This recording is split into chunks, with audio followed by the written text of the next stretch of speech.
నమస్కారం. NXTG news కి స్వాగతం. ఈనాటి వార్తా విశేషాలు. విజయవాడ వరద ప్రభావిత ప్రాంతాల్లో సీఎం చంద్రబాబు 10వ రోజు పర్యటించారు. బుడమేరు గండ్లు పూడ్చిన ప్రదేశాలకి కాలినడకన వెళ్లి పరిశీలించారు. గండ్లు పడిన తీరు, వరద ప్రవాహం గురించి అధికారులు సీఎంకు వివరించారు. కృష్ణానదిలో 11.43 లక్షల క్యూసెక్ల వరద వచ్చింది. దీనికి తోడు డ్రైన్లు పొంగాయి. అన్ని కలిసి ప్రజా జీవితాన్ని అతలాకుతలం చేశాయి. మంత్రి నిమ్మల రామానాయుడు, ఇరిగేషన్ అధికారులు రేయింబవళ్లు కష్టపడి బుడమేరకు పడిన 3 గంటలను పూడ్చారు. డ్రోన్ లైవ్ ద్వారా గండ్ల పూడ్చివేత పనులు పర్యవేక్షించారు. దాదాపు 6 లక్షల మంది జీవితాలు అతలాకుతలమయ్యాయి. హెలికాప్టర్లు, డ్రోన్ల సాయంతో ఆహారం, త్రాగునీరు అందించాం. ఎంత ప్రయత్నించినా శివారు ప్రాంతాలకు సరిపడ సాయం అందించలేకపోయాం. 3 రోజుల పాటు ఏం చేయాలో, ఎలా చేయాలో అర్థం కాలేదు. వరద బాధితులకి సాయం చేసేందుకు అనేక మంది ముందుకు వస్తున్నారని ముఖ్యమంత్రి వెల్లడించారు. జీవితాన్ని అతలాకుతలం చేసే పరిస్థితికి వచ్చింది. ఈ రోజు ఇక్కడనే ఇంకొక డ్రైన్ మన వాళ్ళు పులిబాగు వచ్చింది, ఇక్కడనే వచ్చింది. ఆ పులిబాగు వచ్చిన తర్వాత మొత్తం అది కట్ చేసుకుని అది వచ్చే ముందైతే అక్కడి నుంచి ఆ పులివాగు రావడం, పులివాగు నుంచి నీళ్లన్నీ ఈ ఊర్లోకి రావడం వచ్చింది. శాంతినగరం ఈ ఊర్లోకి మొత్తం నీళ్లు వచ్చే పరిస్థితి వచ్చాయి. అక్కడ ఎప్పుడైతే బ్రీచ్ అయిందో ఆ బ్రీచ్ నుంచి మళ్ళా ఫర్దర్గా బ్రీచ్ అయి ఆ నీళ్లన్నీ కూడా టౌన్లోకి 9 అడుగులు కిందికి కోసపోయే పరిస్థితికి వచ్చింది. దీన్ని రామానాయుడు గారు ఇంజనీరింగ్ డిపార్ట్మెంట్ ఇక్కడే ఉండి రాత్రింబగళ్ళు పనిచేశారు. నిద్రాహారాలు పనిచేశారు. ఆర్మీ కూడా చేతులు తీసే పరిస్థితికి వచ్చారు. చాలా దిక్కల మేము బ్రీచ్లు క్లోజ్ చేశాం, కానీ ఈ బ్రీచ్ క్లోజ్ చేయడంలో మా దగ్గర సగిన టెక్నాలజీ లేదు. దీనికి ఏం చేయాలన్నా మాకు కూడా మార్గం కనపడలేదన్నప్పుడు ధైర్యం చేసి ముందుకు పోయారు. ఒక్కొక్క బోల్డర్ని మీరు చూస్తే 1 టన్ను బోల్డర్ తీసుకొచ్చారు. ఎక్కడ చూసినా నీళ్లు, బురద, వెహికల్స్ పోలేని పరిస్థితి. ప్రొక్లైన్స్ పెట్టుకున్నారు. ప్రొక్లైన్స్ పెట్టుకుని ఒకవేళ బురదలో కూరకపోతే మళ్ళా బయట తీసుకొచ్చారు. బయట తీసుకొచ్చి ఎక్కడికక్కడ 2-3 రోజులు లోకేష్ కూడా ఇక్కడ రావడం, ఎప్పటికప్పుడు ఆయన కూడా ఇక్కడ వీరు పనిచేయడం, డ్రోన్ పెట్టడం, డ్రోన్తో వచ్చినటువంటి ఇవన్నీ కూడా తీసుకొని ఏ విధంగా చేయాలనో మానిటర్ చేసుకుంటూ ఈయనతో కూడా రామానాయుడు గారితో సమన్వయం చేసుకున్నారు. రామానాయుడు నేను ఒకటే చెప్పాను, ఏదైతే నీళ్లు వస్తున్నాయి ఆ నీళ్లు కట్టడి చేయకపోతే, కింద నుండే నీళ్లు తీసేయలేకపోతే మనం చేసే ఎఫర్ట్స్ అన్నీ కూడా వేస్ట్ అవుతాయి. మనం ఎన్ని ప్రయత్నాలు చేసినా, ఏమి చేసినా మనం ముందుకు పోలేమని చెప్పాం. ఈ 2 మార్గాలని చెప్పి ఎప్పటికప్పుడు వరద బాధితులకి ఆహారం, తాగునీరు పంపిణీలో ఇబ్బంది లేకుండా చూశామని మంత్రి నారాయణ తెలిపారు. పారిశుద్ధ్యం విషయంలో అనేక జాగ్రత్తలు తీసుకున్నామని అన్నారు. విజయవాడలో ఆయన మీడియాతో మాట్లాడుతూ వరద పరిస్థితుల్ని వివరించారు. బాధితులు పూర్తిగా కోలుకునే వరకు ఆహారం అందించాలని సీఎం ఆదేశించారు. ఇప్పటి వరకు 77,000 విద్యుత్ కనెక్షన్లు పునరుద్ధరించాం. వరద ప్రాంతాల్లోని నీటిని మరొక 2 రోజులు తాగొద్దని ప్రజలకు సూచించాం. బుడమేరులో ఆక్రమణలు తొలగించేందుకు చర్యలు తీసుకుంటున్నాం. త్వరలో ఆపరేషన్ బుడమేర చేపడతామని సీఎం చంద్రబాబు చెప్పారని మంత్రి తెలిపారు. రాత్రి నున్నగబోయే రోడ్లు యాక్చువల్గా ఒక పక్క 4 అడుగుల ఎత్తులో లెఫ్ట్ సైడ్ వాటర్ ఉంది, రైట్ సైడ్ 4 అడుగులు డౌన్లో ఉంది. ఆ రోడ్డంతా 7 దగ్గర మొత్తం దాన్ని యాక్చువల్గా రోడ్డు తీసేసి, అంటే ఒక 10 అడుగుల వెడల్పు రోడ్డుని యాక్చువల్గా బ్రేక్ చేసాం. బ్రేక్ చేస్తే వాటర్ పోయింది. ఈ విధంగా ఇప్పుడు కూడా చేస్తూ ఉండారు. రేపు తెల్లవారికైతే అక్కడ 100% వాటర్ పోయేటట్టుగా ఎక్విప్మెంట్ని, జేసీబీలని, ప్రొక్లైన్ని, ట్యాంకర్లు అన్నింటిని పెట్టి వర్క్ జరుగుతుంది. తెల్లవారి 3 దాకా నేను ఉన్నాను, మీరు కూడా ఉన్నారు. మళ్ళీ 6 గంటల నుంచి యాక్చువల్గా అక్కడ అందరు అధికారులు అందరూ పోయి వర్క్ చేస్తున్నారు. బహుశా రేపు తెల్లవారికి మాత్రం 99% మొత్తం వాటర్ పోతుంది. అది పోతే 61, 62, 63, 64 ఈ 4 డివిజన్లో వాటర్ పోతుంది. ఈ 4 డివిజన్లో వాటర్ ఉండటానికి కారణం ఏంటంటే ఆ నున్నాకు పోయే రోడ్లో, ఆ రోడ్డుకి లెఫ్ట్ సైడ్ పొలాల్లో నుంచి నీరు రావటం, బుడవే నుంచి వచ్చే నీరంతా పొలాల్లో ఉండటం, ఆ పొలాల్లో నీరు మళ్ళా ఇట రావటం, ఆ విధంగా చేసాం. అదేవిధంగా 45వ డివిజను, ఇంకొక పక్క డివిజన్లలో కొంత వాటర్ ఉంది, దానికి కూడా యాక్చువల్గా స్పెషల్ డ్రైవ్ పెట్టాం. అది కూడా రేపు మార్నింగ్ కంప్లీట్గా పోయేటట్టుగా అయితే ఎక్కడైతే వాటర్ పోయిందో అక్కడ శానిటేషన్ వర్కర్స్ 7,800 మంది శానిటేషన్ వర్కర్స్ బయట నుంచి తెప్పించాం. అంటే ఇతర జిల్లాల్లో ఉన్న కమిషన్ని వాళ్ళ యొక్క కొంతమంది సిబ్బందిని మళ్ళీ అక్కడ ఇబ్బంది లేకుండా కొంత ఎక్విప్మెంట్ వాళ్ళే తెచ్చుకోమన్నాం. ఇక్కడ మళ్ళీ విజయవాడ నగరానికి 3,000 మంది ఉన్నారు సిబ్బంది. వీళ్ళల్లో కూడా యాక్చువల్గా కొంతమంది తీసుకున్నాం. దాదాపు 10,000 మంది యాక్చువల్గా ఈరోజు విజయవాడ నగరంలో ఈ శానిటేషన్ వర్క్ మీద ఫోకస్ చేశారు. చేయబట్టే ఒక 26 డివిజన్లు అయితే శానిటేషన్ ఆల్మోస్ట్ పర్ఫెక్ట్ చేశారు. వాళ్ళందరూ కూడా నేను అభినందిస్తున్నారు. రాత్రింబావుళ్ళు 3 షిఫ్ట్లు శానిటేషన్ వర్కర్స్ చేశారు. వాళ్ళ మీద ఉన్న అధికారులు కమిషన్లు అందరూ కూడా చేశారు. ఈ విధంగా ఈరోజు చేశారు. అయితే ఫుడ్ ఈ వరద డిఫరెంట్, మిగతా వరదలు డిఫరెంట్. జనరల్గా వరద వస్తే తుఫాన్లు వస్తే ఒకరోజు గాలి వస్తుంది, ఒక 2 రోజులు నీళ్లు ఉంటాయి పోతాయి. కానీ ఈసారి ఏమైందంటే వాటర్ ఎక్కువైపోయింది. 10 అడుగులు రావటం, అది పోవటానికి కూడా లేకుండా ఉండటం వల్ల ఏంటంటే ఎక్కువగా సఫర్ అయ్యారు. అయితే దాన్ని మినిమైజ్ చేసాం ఆ సఫరింగ్ని. అయితే శానిటేషన్ ఒకటి, ఫుడ్ కూడా ముఖ్యమంత్రి గారు. ఎగువన కురుస్తున్న వర్షాలతో కాకినాడ జిల్లా ఏలూరు కాల్వకు భారీగా వరద కొనసాగుతోంది. ఏలేరు జలాశయం నుంచి 27,000 క్యూసెక్ల నీటిని విడుదల చేస్తున్నారు. గతంలో ఎన్నడూ లేని విధంగా 46,000 క్యూసెక్ల వరద చేరుతోంది. దీని ప్రభావం జిల్లాలోని 10 మండలాల పరిధిలోని 86 గ్రామాలపై పడింది. ఇప్పటికే ఆయా గ్రామాలు, కాలనీలని వరద చుట్టుముట్టింది.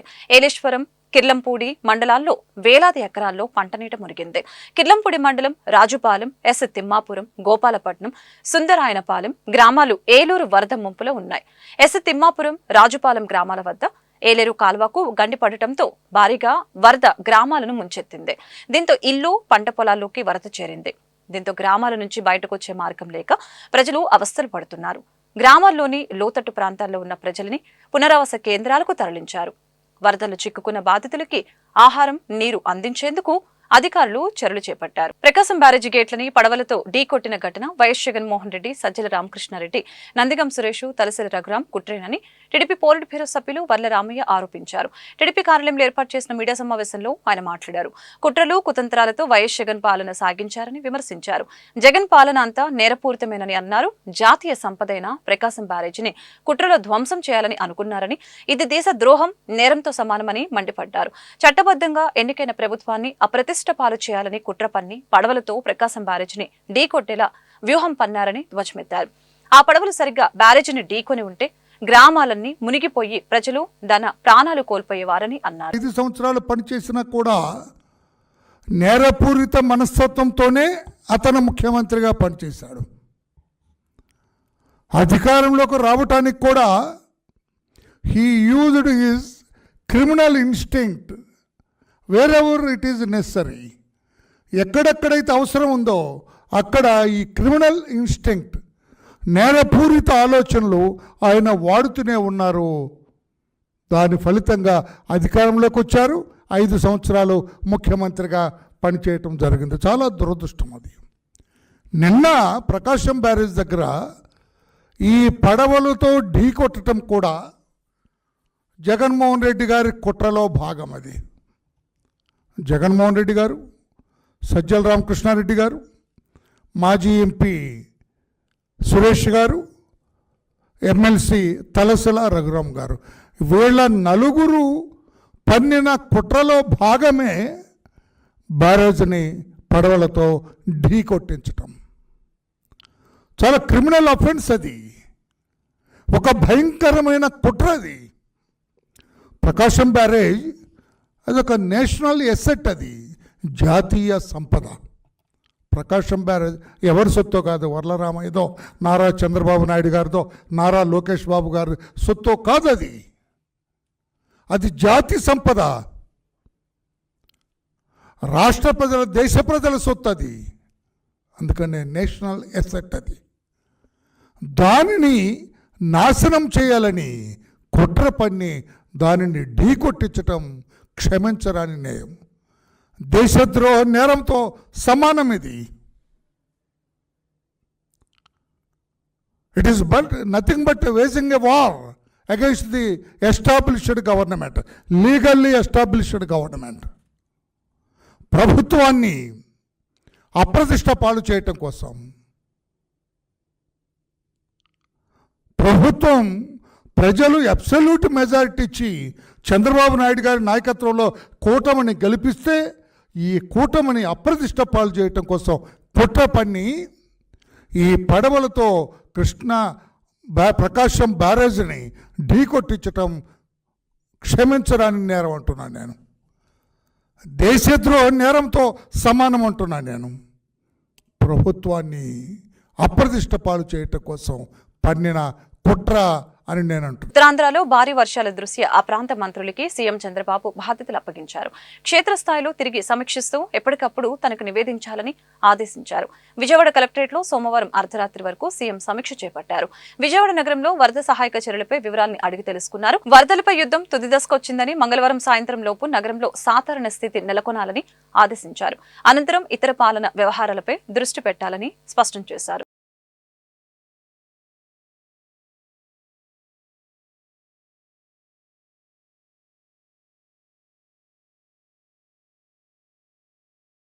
పల్నాడులో మరొకసారి టీడీపీ నేతలు రెచ్చిపోయారు. పెదకూరపాడులోని టీడీపీ నేతలు వైఎస్ఆర్సీపీ కార్యకర్తలపై దాడికి పాల్పడ్డారు. వైఎస్ఆర్సీపీ నేతల వాహనాలని ధ్వంసం చేసిన టీడీపీ శ్రేణులు ముంపు ప్రాంతాల పరిశీలనకు వచ్చిన మాజీ ఎమ్మెల్యే నంబూరి శంకర్రావుపై దాడికి యత్నించారు. టీడీపీ నేతలు దుర్మార్గంగా వ్యవహరిస్తున్నారని నంబూరి శంకర్రావు మండిపడ్డారు. ముంపు ప్రాంత బాధితుల్ని పరామర్శించడం తప్ప పోలీసుల సమక్షంలోనే మాపై దాడి చేశారు. ఇదంతా ప్లాన్ ప్రకారం చేసిన దాడి. ప్రజాస్వామ్యంలో ఇలాంటి దాడులు చేయడం దారుణమని శంకర్రావు అన్నారు.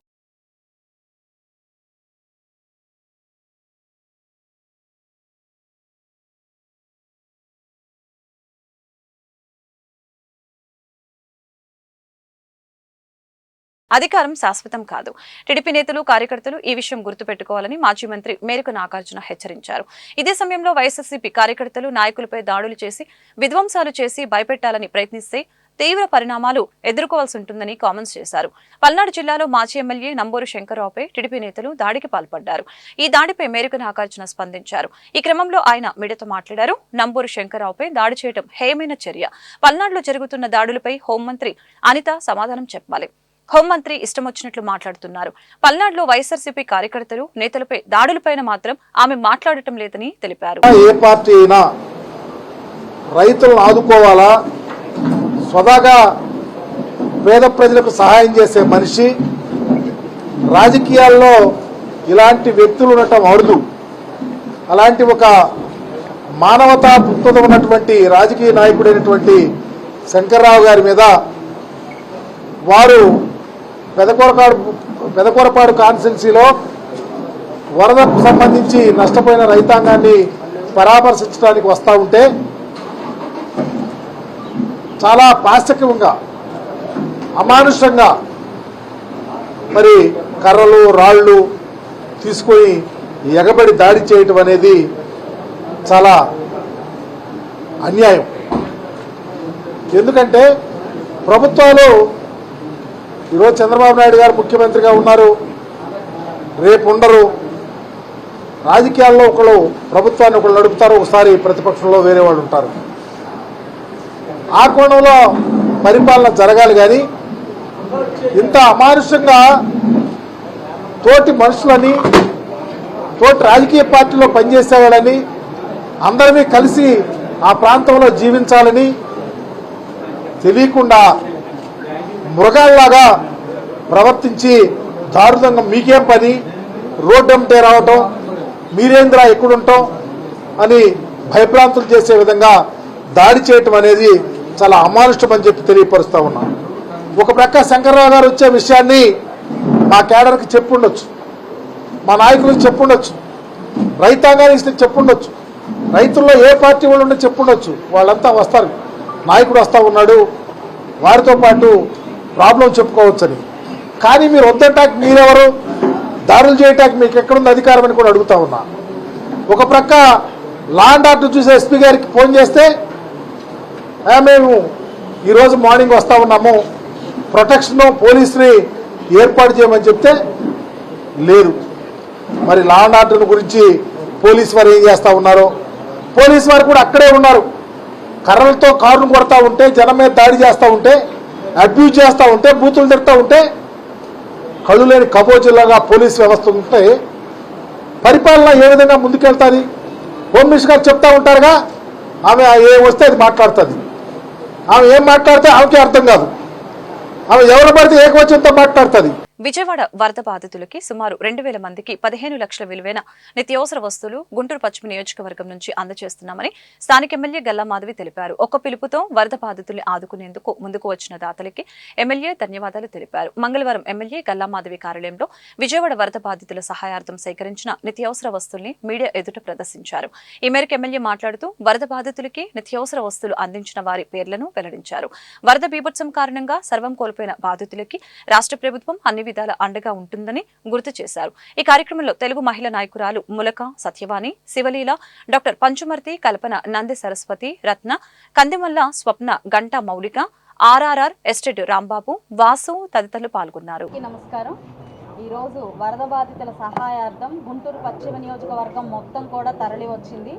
మహిళలు పెద్ద ఎత్తున సహాయ చర్యలు చేపట్టే విధంగా ఈరోజు దుప్పట్లు, చీరలు, సరుకులు, మందులు అన్నీ కూడా పార్టీ ఆఫీసులో సమకూర్చడం జరిగింది. ఒక్క పిలుపు మేరకు మహిళా మనులందరూ కూడా తరలి వచ్చారు. ఈరోజు వారి సహాయార్థం ప్రతి ఒక్కరూ కూడా వారి ఆపన్న హస్తాన్ని వాళ్ళ అందించడం జరిగింది. ఒక్క నిమిషంలో లిస్టు చదువుతాను ఎవరెవరు మనకి సహాయాన్ని అందించారో. శివలీల గారు 100 దుప్పట్లు 100 చీరలు ఇచ్చారు. పంచమర్తి కల్పన గారు 100 దుప్పట్లు ఇచ్చారు. రత్న గారు 100 దుప్పట్లు 100 చీరలు ఇచ్చారు. ఉప్పుటూరు శ్రీనివాస్ 100 చీరలు 100 దుప్పట్లు. కందిమళ్ళ స్వప్న గారు 100 దుప్పట్లు ఇచ్చారు. గంటా మౌలిక గారు 100 దుప్పట్లు ఇచ్చారు. Amaravati road Shakambari heights apartment వాసులు అందరూ కలిపి సత్యవాణి గారి ఆధ్వర్యంలో సరుకులు 150 బ్యాగులు ఇచ్చారు.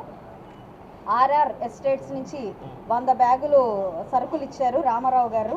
సుధాకర్ రెడ్డి అండ్ ఫ్రెండ్స్ 2 లక్షల రూపాయలకు గాను టాబ్లెట్స్ అందించడం జరిగింది. అలాగే కాసికల శివనాగేంద్రం మెడిసిన్స్ ఇంకా 60 దుప్పట్లు ఇచ్చారు. నంది సరస్వతి గారు ఒక 40 దుప్పట్లు 50 చీరలు ఇవ్వడం జరిగింది. పెంట్యాల సీతమ్మ అండ్ టీమ్ గారు కంప్లీట్గా ప్రొవిజన్స్ ఇవ్వడం జరిగింది, సరుకులు ఇవ్వడం జరిగింది. అందులో భాగంగా 25 కేజీలవి 20 బస్తాలు, ఆయిల్ ఒక 20 లీటర్లు, పంచదార 20 కేజీలు, అలాగే చింతపండు 20 కేజీలు, పప్పు 22 కేజీలు, ఈ గోధుమ పిండి 20 కేజీలు అందజేయడం జరిగింది. అలాగే కేవీ సుబ్బమ్మ గారు బెడ్షీట్స్, టవల్స్ 10 చొప్పున, చీరలు 12 చొప్పున, పెట్టికోట్స్ 10, అలాగే స్వరూప గారు బెడ్షీట్స్, టవల్స్, శారీస్ 10 చొప్పున ఇచ్చారు. డి కిరణ్ గారు ఒక 500 చీరలు మనకి అందజేయడం జరిగింది. అలాగే డాక్టర్ హరికృష్ణ గారు టమాటోలు, పొటాటోలు, అలాగే పచ్చిమిర్చి కొన్ని 25 కేజీల చొప్పున కాటన్స్ ఇవ్వడం జరిగింది. ఎస్కే కిలారీ గారు కాసిం గారు చీరలు, టవల్స్, షర్ట్స్ ఇచ్చారు. దగ్గర 2,000 కుటుంబాలకి అందేలాగా సరుకులన్నీ సమకూరాయి. 15 లక్షల రూపాయల మొత్తంతో ఈరోజు ఈ దుప్పట్లు కానివ్వండి, చీరలు కానివ్వండి, సరుకులు కానివ్వండి మన పశ్చిమ నియోజకవర్గానికి చేరాయి. ఇవన్నీ నీట్గా ప్యాక్ చేసి రేపు మార్నింగ్ కల్లా ఎఫెక్టెడ్ ఏరియాస్లోకి వెళ్ళి స్వయంగా అందరికీ అందజేయడం జరుగుతుందండి. ఇంతటి సహాయ సహకారాలు ఒక్క పిలుపు మేరకు వచ్చి ప్రతి ఒక్కరూ నా వెంట ఉన్నారు అని చూపించినందుకు నిజంగా పశ్చిమ నియోజకవర్గ ప్రజలందరికీ, అందులో ప్రత్యేకించి మహిళలందరికీ కృతజ్ఞతలు. ఇలాగే మీ అండదండలు ఉండాలి అని మనందరం కలిసి చెయ్యి కలిపి వెళ్తే ఎలాంటి అవరోధాన్నైనా, ఇలాంటి కెలామిటీస్నైనా మనం ఎదుర్కోగలుగుతామని మీరు చాటి చూపించారు. అందరికీ మరొక్కసారి ప్రత్యేకమైన ధన్యవాదాలు. గ్రామాలు అభివృద్ధి చెందడం ద్వారానే దేశాభివృద్ధి సాధ్యమవుతుందని ఎమ్మెల్సీ కేఎస్ లక్ష్మణరావు తెలిపారు. పాత గుంటూరు సిఐటి కార్యాలయంలో గ్రామ panchayat employees and workers union రాష్ట్ర స్థాయి సదస్సు జరిగింది. 73వ రాజ్యాంగ సవరణ ద్వారా పంచాయతీలకి నిధులు ఇచ్చేందుకు ఆర్థిక సంఘం ఏర్పాటు చేశామని తెలిపారు. అయితే ప్రభుత్వాలు నిధులు మంజూరు చేస్తేనే గ్రామాల అభివృద్ధి సాధ్యమవుతుందని ఆయన స్పష్టం చేశారు. కానీ కొన్ని ప్రభుత్వాలు గ్రామాలను నిర్లక్ష్యం చేస్తున్నాయని పేర్కొన్నారు. రాజ్యాంగం కల్పించిన హక్కుల మేరకు గ్రామ పంచాయతీల అభివృద్ధికి నిధులు కేటాయించాలని చెప్పారు. అదేవిధంగా పంచాయతీలు పనిచేస్తున్న ఉద్యోగుల సమస్యల పరిష్కారానికి కృషి చేయాలని అన్నారు. ఈ సమావేశంలో ఎమ్మెల్యేలు బి రామాంజనేయులు, తెనాలి శ్రావణ్ కుమార్, సిఐటియు నేతలు పాల్గొన్నారు. జరుగుతున్న ఈ సదస్సుకి అధ్యక్షులు లక్ష్మీనారాయణ గారు ముఖ్య అతిథి, ఇప్పుడే వారి ఉపన్యాసం విన్నారు. తాడికొండ శాసనసభ్యులు మిత్రులు శ్రావణ్ కుమార్ గారు, రాష్ట్ర నాయకులు హోమేశ్వరరావు గారు, అలాగే గుంటూరు ఉమ్మడి జిల్లా సర్పంచుల సంఘం నాయకులు శ్రీనివాసరావు గారు, రమాదేవి విచ్చేస్తున్న మీ అందరికీ హృదయపూర్వక శుభాకాంక్షలు తెలియజేస్తారు. ముందుగా శ్రావణ్ కుమార్ గారి గురించి మనం మాట చెప్పుకోవాలి. ఆయన రాజమండ్రిలో గతంలో 2014-19 ఎమ్మెల్యే చేశారు, మళ్ళీ మన ఎమ్మెల్యే ఎన్నికయ్యారు. దానికి ముందు ఆయన డిపిఓగా పనిచేశారు. డిపిఓ అంటే డిస్ట్రిక్ట్ పంచాయత్ ఆఫీస్, చిత్తూరు జిల్లాలో చేశారు. ఎక్కడ చేసినా ఆయన వర్కర్స్ పక్షపాతి, అంటే వర్కర్స్ కి మేలు చేయాలనే అవగాహన ఉన్నటువంటి వ్యక్తి. వారు ఈరోజు రావడం వాస్తవ ఉదాహరణకి చిత్తూరు జిల్లాలో టెండర్ విధానం లేకుండా చేసేది. రాష్ట్రంలో ఇప్పుడు 2 జిల్లాల్లో ఇప్పటికీ టెండర్ విధానం లేదు. 1 చిత్తూరు, 2 తూర్పుగోదావరి. చిత్తూరు జిల్లాలో ఆయన పెట్టింది ఇప్పటికీ కంటిన్యూ అవుతుంది. ఆయన టెండర్ విధానం లేదు. దానికోసం మనకి బెనిఫిట్ జరిగింది. అందుకని ఆయన మనందరం ఇప్పుడు చక్కగా మాట్లాడారు, ఆ విధానం కూడా చెప్పారు. వారికి మనందరం హృదయపూర్వక అభినందనలు తెలియజేయాల్సిన అవసరం ఉందని తెలియజేస్తాను. 2-3 విషయాలే నేను మాట్లాడతాను. మొదటిది గ్రామ పంచాయతీ. కాంగ్రెస్ నేత రాహుల్ గాంధీ మహిళలపై చేసిన వ్యాఖ్యల్ని తాము ఖండిస్తున్నామని బీజేపీ మహిళా మోర్చా తెలిపింది. ఈ మేరకు జిల్లా బీజేపీ మహిళా మోర్చా అధ్యక్షురాలు నాగమల్లేశ్వరి మంగళవారం అరండలపేటలో మీడియాతో మాట్లాడారు. గత ఎన్నికల్లో బీజేపీ 69 మంది మహిళలకి పార్లమెంటు సీట్లు ఇస్తే కాంగ్రెస్ కేవలం 40 మందికి ఇచ్చిందని తెలిపారు. నిర్మలా సీతారామన్తో పాటు అనేక మంది మహిళలకి కీలక పదవులు కట్టపెట్టి తగిన గౌరవం ఇచ్చినట్లు చెప్పారు. నరేంద్ర మోదీ పరిపాలనలో ప్రధానమంత్రి ఆవాస్ యోజన, ముద్రా లోన్స్ తో పాటు అనేక సంక్షేమ కార్యక్రమాలను మహిళల పేరు మీద ఇవ్వడం జరిగిందని అన్నారు. మహిళల్ని కాంగ్రెస్ పార్టీ ఏనాడూ గౌరవించలేదని విమర్శించారు. బీజేపీలో ఉన్న మహిళల గురించి మరొకసారి విమర్శలు చేస్తే సహించేది లేదని తెలిపారు. ఈ సమావేశంలో బీజేపీ మహిళా మోర్చా ప్రతినిధులు గాయత్రి, డాక్టర్ శ్రవంతి పాల్గొన్నారు. గుంటూరు పార్లమెంట్ అధ్యక్షురాలుగా ఉన్నాను. ఈరోజు మామూలుగా రాహుల్ గాంధీ గారు అమెరికాలో టెక్స్టస్లో మహిళలపై చేసిన విమర్శలను ఖండిస్తూ ఈ ప్రెస్ మీట్ ఏర్పాటు చేసుకోవడం జరిగింది. ఎందుకంటే బీజేపీ వాళ్ళు మహిళలకు ఇంటికే పరిమితి, వాళ్ళకి ఎటువంటి దాంట్లో ప్రాధాన్యత అనేది కల్పించట్లేదనే దానికి విమర్శలు అనేది కరెక్ట్ కాదనేది మేము ఈరోజు ఖండిస్తున్నాం. ఎందుకంటే మహిళలు ఈరోజు చూడండి, మన నిర్మలా సీతారామన్ గారు ఫైనాన్స్ మినిస్టర్గా ఉన్నారు. ఎవరండి? బీజేపీలో ఇచ్చారు కదా. ఒక ఫైనాన్స్ మినిస్టర్గా ఒక మహిళకి ఒక పదవి అనేది అప్పచెప్పడం అనేది చాలా గొప్ప విషయం. ఎందుకు? వాళ్ళ మీద మహిళల పట్ల గౌరవం ప్లస్ నమ్మకంతో ఆవిడకి ఆర్థిక మంత్రిగా ఈరోజు మన దేశం యొక్క ఆర్థిక పరిస్థితి మెరుగుపరచడంలో ఆవిడ మంచి ప్రాధాన్యత వహిస్తారని ఒక నమ్మకంతో మన నరేంద్ర మోడీ గారు, ప్రధానమంత్రి నరేంద్ర మోడీ గారు ఆవిడకి ఇది మనకి ఫైనాన్స్ మినిస్టర్గా ఏర్పాటు చేయడం అనేది జరిగింది. అట్లా లోకసభ స్థానాలు 543 ఉంటే వాటిలో బీజేపీ 69 మందికి ఇచ్చారు, కాంగ్రెస్ వచ్చి 41 మందికి ఇచ్చారు. మహిళలకు ప్రాధాన్యత ఇచ్చింది ఎవరు? బీజేపీ. మన ప్రధానమంత్రి గారు పెట్టిన ప్రతి పథకాలు కూడా మహిళల పక్షపాతిగా మహిళలకి ఎక్కువ సపోర్ట్గా చేశారు. ఫస్ట్ వచ్చేట మహిళలు ప్రధానమంత్రి ఆవాస్ యోజన పథకాలు ఏర్పాటు చేశారు. ప్రధానమంత్రి ఆవాస్ యోజన ఇళ్ళు అండి మహిళల పేరు మీదకి ఇచ్చారు. మహిళలు ఆర్థికంగా స్థిరపడాలని చెప్పి విశ్వకర్మ యోజన వాళ్ళకి మిషన్లు ట్రైనింగ్ ఇచ్చి మిషన్లు ఏర్పాటు చేశారు. అట్లానే ముద్రా లోన్స్, జన్ధన్ తీసుకోండి, జన్ అనే అకౌంట్ తీసుకున్నా కూడా వాటిలో కూడా మహిళల యొక్క పాత్ర ఎక్కువ ఉంటుంది. ప్రతి పథకం ఈరోజు ప్రధానమంత్రి గారు ప్రవేశపెట్టిన పథకాలు ప్రతి పథకం కూడా మహిళలకే ఎక్కువ ప్రాధాన్యత ఉండేట్టు ఏర్పాటు చేశారు. అట్లానే బేటీ బచావో బేటీ పడావో, మహిళలు అంటే ఆడపిల్లల యొక్క ఆత్మాభిమానం కాపాడేదానికోసం మరి మరుగుదొడ్ల కార్యక్రమం ఒకటి ఏర్పాటు చేశారు. ఎవరన్నా చేసింది? బీజేపీ పార్టీ, నరేంద్ర మోడీ గారు చేశారు. అట్లానే స్వచ్ఛ భారత్, ప్రతి ఆడవాళ్ళు అందరూ కూడా ఆరోగ్యంగా ఉండాలి, మనందరం కూడా ఆరోగ్యంగా ఉంటే. నేను డాక్టర్ శ్రవంతి, మన జిల్లా పార్టీ మహిళా మోర్చా ట్రెజరర్గా ఉన్నాను బీజేపీ పార్టీకి. ఈరోజు రాహుల్ గాంధీ గారు చేసిన ఈ విమర్శల్ని నేను తీవ్రంగా ఖండిస్తున్నానండి. ఎందుకంటే మహిళలు కేవలం ఇంటికే పరిమితి కావాలి, వాళ్ళు వంట చేసుకుంటూ వంటింట్లోనే ఉండాలి అనే వ్యాఖ్య ఏ రోజు బీజేపీ గవర్నమెంట్ సందేశంగా ఇవ్వలేదు. ఎందుకంటే పుట్టిన పిల్ల దగ్గర నుంచి, బేటీ బచావ్ దగ్గర నుంచి మొదలు పెట్టుకుంటే చనిపోయేంత వరకు కూడా మహిళ తనంతట తానుగా ఇండిపెండెంట్గా బతకాలి అని చెప్పి బీజేపీ గవర్నమెంట్ ఎన్నో కార్యక్రమాలని స్టార్ట్ చేయడం జరిగింది.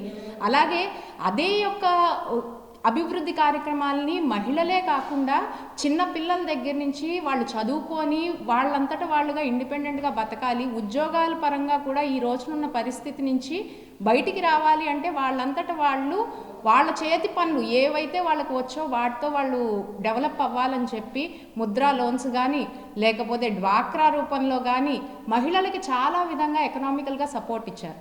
ఇంకా అలా కాకుండా ఈ రోజున వేరే వేరే చోట్ల ఎన్నో రకాల పరిస్థితులు ఎదురవుతున్నా కూడా మనకి 33% రిజర్వేషన్ ఇచ్చి విశాఖ ఉక్కు పరిరక్షణ వరద బాధితులను ఆదుకోవాలని కోరుతూ గుంటూరులో ఆందోళన జరిగింది. కార్మిక రైతు సంఘాల ఆధ్వర్యంలో ప్రకాశం చౌక్ లో ధర్నా చేపట్టారు. ఈ సందర్భంగా నిరసన వ్యక్తం చేశారు. లక్షలాది మంది కార్మికులకి ఉపాధి కల్పిస్తున్న విశాఖ ఉక్కు పరిశ్రమని కాపాడుకోవడం అందరి బాధ్యత అని కార్మిక సంఘాల ప్రతినిధులు ఉమా మహేశ్వరరావు, రాధాకృష్ణ తెలిపారు. ప్రైవేటీకరణకు వ్యతిరేకంగా నిరంతరం పోరాటం చేస్తామని తెలిపారు.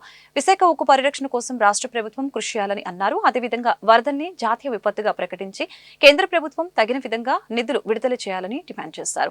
వరదల కారణంగా ఉపాధి కోల్పోయిన కార్మికులు, రైతుల్ని ఆర్థిక సాయంతో ఆదుకోవాలని స్పష్టం చేశారు.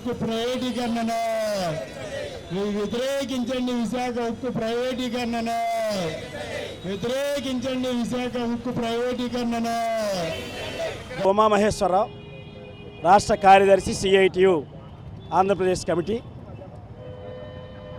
కేంద్రంలోని మోడీ ప్రభుత్వం మూడోసారి సంకీర్ణ ప్రభుత్వం ఏర్పాటు చేసినప్పటికీ తను పూర్తి బలంతో ఉన్నట్టుగా, సొంత పార్టీ ప్రభుత్వం నడుస్తున్నట్టుగా వ్యవహరిస్తూ మన రాష్ట్రానికి తీరని నష్టం తీసుకొస్తూ ఉంది. విశాఖ స్టీల్ ప్లాంటు ఉమ్మడి ఆంధ్రప్రదేశ్లో విశాఖ ఉక్కు ఆంధ్రుల హక్కు అనే నినాదంతో 32 మంది బలిదానం చేశారు. కమ్యూనిస్టులు 65 మంది ఎమ్మెల్యేలు, ఎంపీలు రాజీనామా చేస్తే వచ్చినటువంటి విశాఖ ఉక్కుని ఈరోజు తన తాతగాడి ముల్లిలాగా మోడీ ప్రభుత్వం ప్రైవేటీకరించడానికి, అమ్మేయటానికి సిద్ధమవుతూ ఉంది. అమ్మేయటానికి కూడా కాదు, దొడ్డిదారిన మొత్తం దీన్ని సమాధి చేయాలనేటువంటి కుతంత్రాలు చేస్తూ ఉంది. ఇటువంటి కుతంత్రాలను ఈరోజు నిరసిస్తూ రాష్ట్ర వ్యాపితంగా రైతు సంఘాలు, కార్మిక సంఘాల ఆధ్వర్యంలో అన్ని చోట్ల రాస్తారోకోలు, ధర్నాలు జరుగుతూ ఉన్నాయి. విశాఖ స్టీల్ ప్లాంటు పూర్తి సామర్థ్యంతో నడవాలంటే కావాల్సింది 2. ఒకటి, శైలిలో దీన్ని కలపాలి. దేశవ్యాప్తంగా ఉన్నటువంటి ఉక్కు ఫ్యాక్టరీలన్నీ శైలిలో ఉన్నాయి. మరి అటువంటి పరిస్థితుల్లో విశాఖ ఉక్కుని ఎందుకు కలపరు? మొదటి ప్రశ్న ఇది. రెండవది, అన్ని ఉక్కు ఫ్యాక్టరీలకి ప్రభుత్వమే ఐరన్ ఓర్ని సమకూరుస్తూ ఉంది. విశాఖ ఉక్కుకి ఎందుకు సమకూర్చరు? ఈ 2 ప్రశ్నల్ని సమాధానం చెప్పాల్సింది కేంద్ర ప్రభుత్వం. ఈరోజు కేంద్ర ప్రభుత్వానికి వెన్నుదన్నుగా ఉన్నటువంటి మన రాష్ట్ర ముఖ్యమంత్రి గారు, తెలుగుదేశం జనసేన అధినేత పవన్ కళ్యాణ్ గారు మొత్తం కలిసి ఇక్కడ కూటమి ప్రభుత్వం ఏర్పాటు చేశారు. ఈ మధ్య కార్మిక సంఘాలన్నీ కలిసి ముఖ్యమంత్రి గారిని కలిశాయి. కలిసిన సందర్భంలో మీరు పోరాటాలు ఆపండి, నేను ప్రధానమంత్రి గారితో మాట్లాడతానన్నారు. పోరాటాలు ఆపితే ఉక్కు పరిశ్రమ కాపాడబడుద్దా? దీనికి పూర్తి గ్యారంటీ ముఖ్యమంత్రి గారు ఇస్తారా?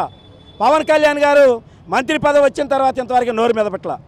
ఇదేనా మీరు ఆ రాష్ట్రంలో ఉన్నటువంటి కోట్లాది మంది ప్రజలకు ఇచ్చేటువంటి వాగ్దానం? కానీ మీరు ఇచ్చిన మాట నిలబెట్టుకునే తనం ఇదేనా అని చెప్పేసి అడుగుతా ఉన్నాం. అందుకే తక్షణమే రాష్ట్ర ప్రభుత్వం, ఇటు తెలుగుదేశం కానీ, అటు జనసేన కానీ, లేకపోతే ప్రతిపక్షంగా ఉన్న వైసీపీ స్పందించాలి. ప్రైవేటీకరణ చేయొద్దు, కార్పొరేట్లకు అప్పచెప్పొద్దు, ప్రభుత్వ రంగంలోనే ఉంచాలని గత 1400 రోజుల నుండి కూడా ఆందోళన జరుగుతున్నాయి. ఈ రాష్ట్రంలో కూడా గత 4 సంవత్సరాల నుండి ఆందోళన పెద్ద ఎత్తున జరుగుతూ ఉన్నాయి. అయినా సరే అప్పుడున్నటువంటి ప్రభుత్వం కానీ, ఇప్పుడు వచ్చినటువంటి ప్రభుత్వం కానీ స్పందించడం లేదు. పైగా కేంద్ర మంత్రి వచ్చి ఒక ప్రకటన చేస్తాడు, మేమేమి దీన్ని ప్రైవేటీకరణ చేయబోవటం లేదు, అటువంటి ప్రతిపాదనలు లేవని. సాయంత్రానికి అదేమి లేదు, ఆయన చెప్పింది కరెక్ట్ కాదు, ప్రైవేటీకరణ ప్రతిపాదనలు ఉన్నాయని ఇంకొక ఆయన చెప్తాడు.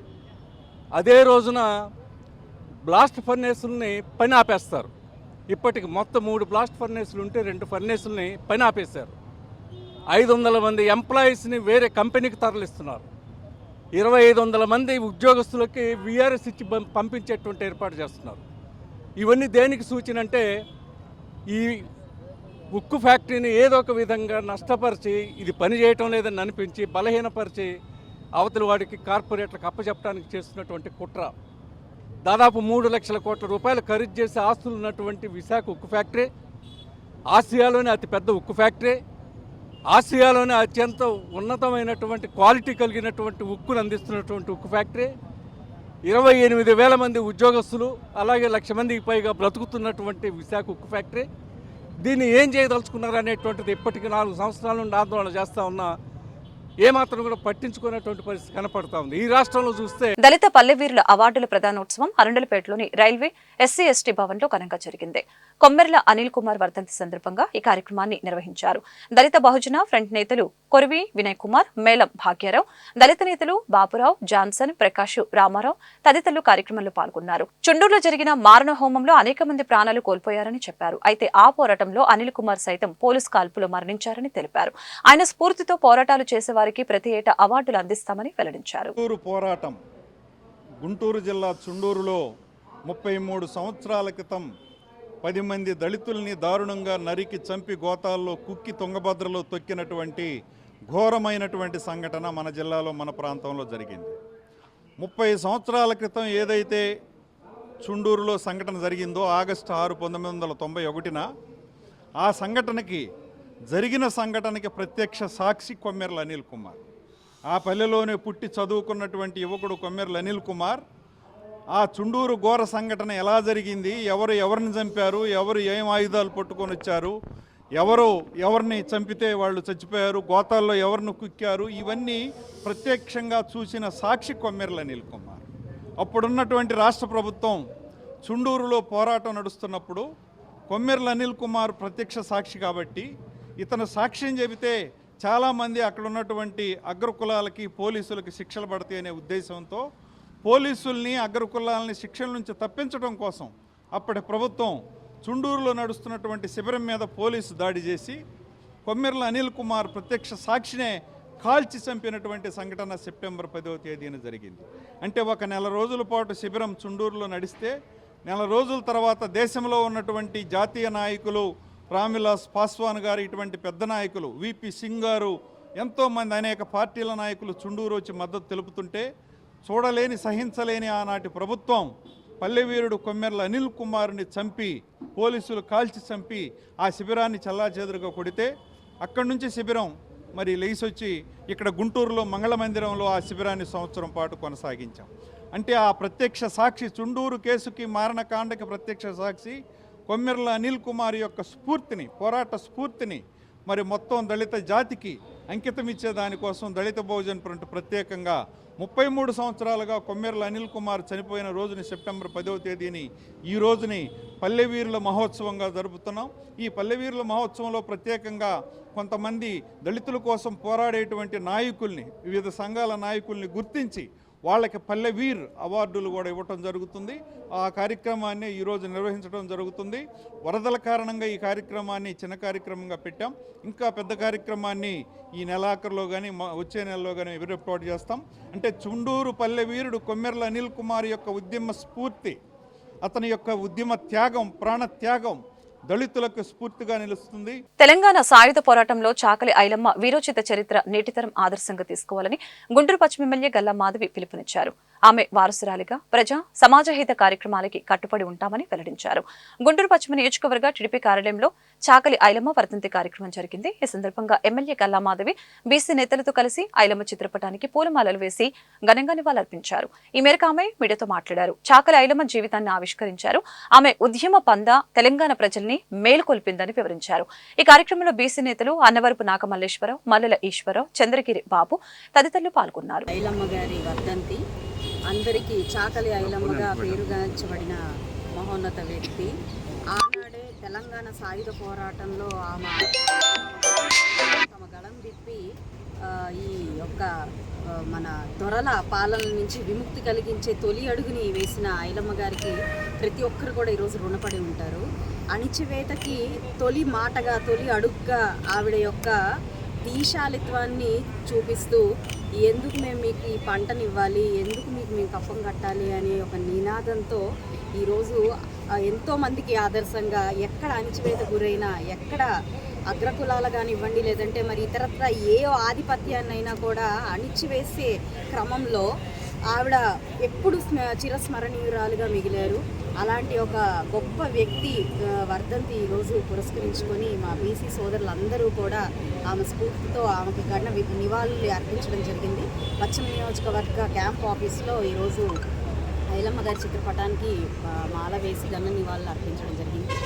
ఆవిడ స్ఫూర్తితోనే ఈరోజు ఒక చాకలి ఐలమ్మగా చెప్పుకోవడానికి ఆవిడ అడుగుజాడలో నడుస్తాము అని చెప్పుకోవడానికి కూడా నేను ఎంతో గర్విస్తున్నాను. అదే సామాజిక వర్గానికి చెందిన నేను కూడా అలాంటి మహోన్నత వ్యక్తులు ఈ సామాజిక వర్గంలో ఉన్నారు అన్నందుకు కూడా నేను చాలా ఆనందపడుతున్నాను.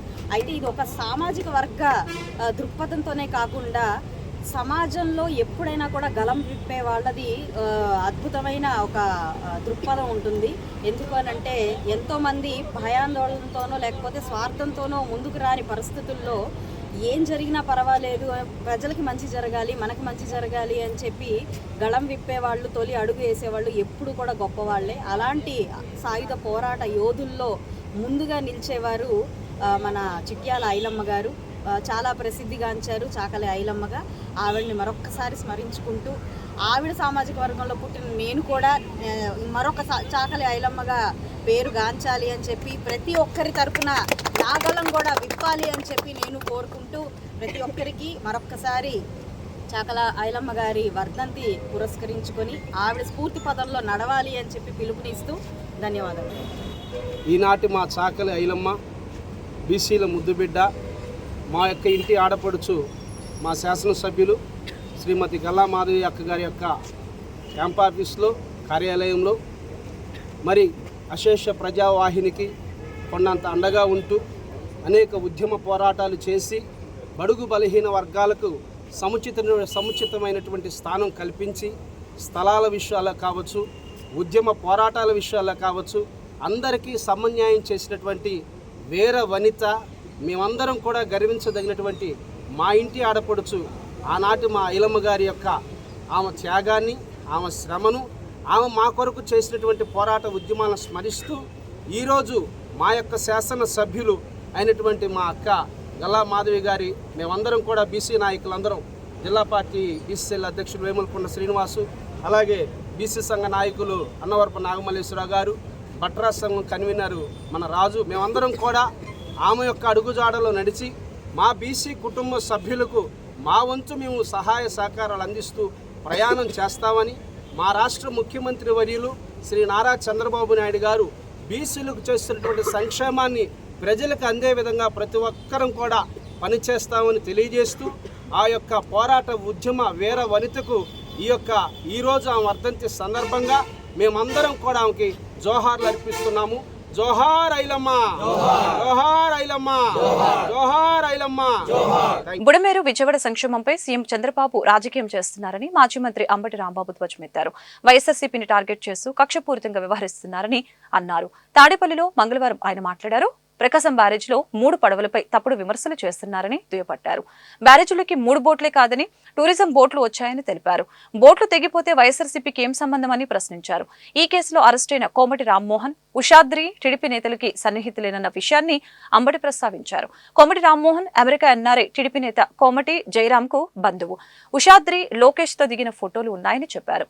అక్రమ కేసులతో హింసించాలని చంద్రబాబు ప్రభుత్వం కుట్రలు చేస్తోందని, వైఎస్ జగన్ అంటే చంద్రబాబుకు భయం, వైఎస్ జగన్ వెంట ఉన్న 40% ఓట్లు అంటే భయం, అందుకే వైఎస్ఆర్సీపీ నేతలకి బెయిల్ రాకుండా కుట్రలు చేస్తున్నారని అంబటి మండిపడ్డారు. అదేమిటంటే ప్రకాశం బ్యారేజ్లో 1వ తారీఖున వచ్చినటువంటి వరదలు 3 పడవలు ప్రకాశం బ్యారేజ్ దగ్గరికి వచ్చాయని, ఆ 3 ప్రకాశం బ్యారేజ్ని పలుమార్లు గుద్దుకున్నాయని, ఆ గుద్దుకోవటం వలన ప్రకాశం బ్యారేజ్ దెబ్బతినటమే కాదు, ప్రకాశం బ్యారేజ్ కొట్టుకుపోయే పరిస్థితి వచ్చేటటువంటి అవకాశం ఉందని, దీనంతటికీ కారణం వైఎస్ఆర్ కాంగ్రెస్ పార్టీ కారణమని, అంతకు మించి ఇది ఒక కుట్రని, ఏదో ఒక విధంగా ప్రకాశం బ్యారేజీకి నష్టం చేసి ఆ వచ్చినటువంటి నష్టం తెలుగుదేశం పార్టీ వల్లే వచ్చింది అని ఒక అపవాదును క్రియేట్ చేయాలనేటువంటి ఉద్దేశంతో వైఎస్ఆర్ కాంగ్రెస్ పార్టీ నాయకులు ఈ కుట్ర పన్నారనేటువంటి మాట చంద్రబాబు నాయుడు గారు చెప్తున్నారు, ఇరిగేషన్ మంత్రి గారు చెప్తున్నారు, హోంమంత్రి గారు చెప్తున్నారు. వారికి ఉన్నటువంటి మొత్తం పత్రికా రంగంలో వారికి ఉన్నంత బలం అంతా కూడా పత్రికలు రాస్తున్నాయి, టీవీ ఛానల్ చెప్తున్నాయి. దీనన్నిటికీ కారణం వైఎస్ఆర్ కాంగ్రెస్ పార్టీ కుట్ర. ఈ పెద్ద ప్రమాదం సంక్షోభం నుంచి కూడా వైఎస్ఆర్ కాంగ్రెస్ పార్టీ మీద కేసులు పెట్టాలి, కేసులు పెట్టి వారిని హింసించాలి అనేటువంటి దృక్పథంతో ఇవాళ చంద్రబాబు నాయుడు గారు పనిచేయటం చాలా దురదృష్టకరమని ఈ సందర్భంగా నేను చెప్పదలుచుకున్నాను. అసలు ఇదేం నాకు అర్థం కాల. 3 పడవలు గుద్దుకున్నాయంట. 3 పడవలు కాదు, చాలా పడవలు గుద్దుకున్నాయి. నేను మనవి చేస్తున్నా, మొన్న జరిగినటువంటి ఈ పెద్ద వరద వల్ల సుమారుగా 10,42,000 క్యూసిక్లు అనుకుంటాను, లేదా 11 లక్షల పైచలు, 11,43,000 క్యూసిక్ల వాటర్ ఎగువ నుంచి వచ్చింది. చాలా పెద్ద ప్రవాహం, అది చిన్న ప్రవాహం కాదు. బహుశా ఈ మధ్యకాలంలో ఎప్పుడూ రానంత ప్రవాహం 11,43,000 క్యూసిక్లు వస్తే ఎగువన ఉన్నటువంటి బోట్లు తెగిపోయి కొట్టుకొచ్చేసాయి. 1 కాదు, 2 కాదు, ఈ 3 కాదు, టూరిజం బోట్ కూడా కొట్టుకొచ్చేసింది. సుమారుగా number of boats partially damaged 202 according to the government report. నాది కాదు, ఇవాళ ఇచ్చినటువంటి రిపోర్ట్.